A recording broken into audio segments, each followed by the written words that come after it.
A very good morning to all. So we have done the sound of letter S, that is S. The second sound we have done is A, A, A. The third sound we have done is T, T, T.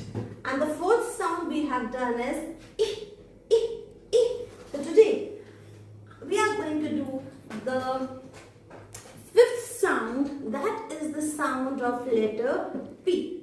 For this, how you are going to remember?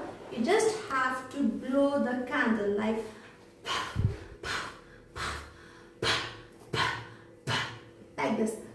Please don't use Hindi Vyanjan. It's puff, puff, puff, puff.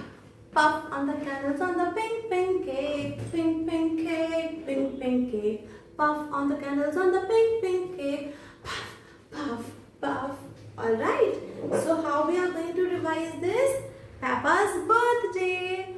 Ponderous Papa's birthday. Papa's threw a ponderous birthday party. So by this you can learn a few good adjectives along with learning the sounds. Thank you.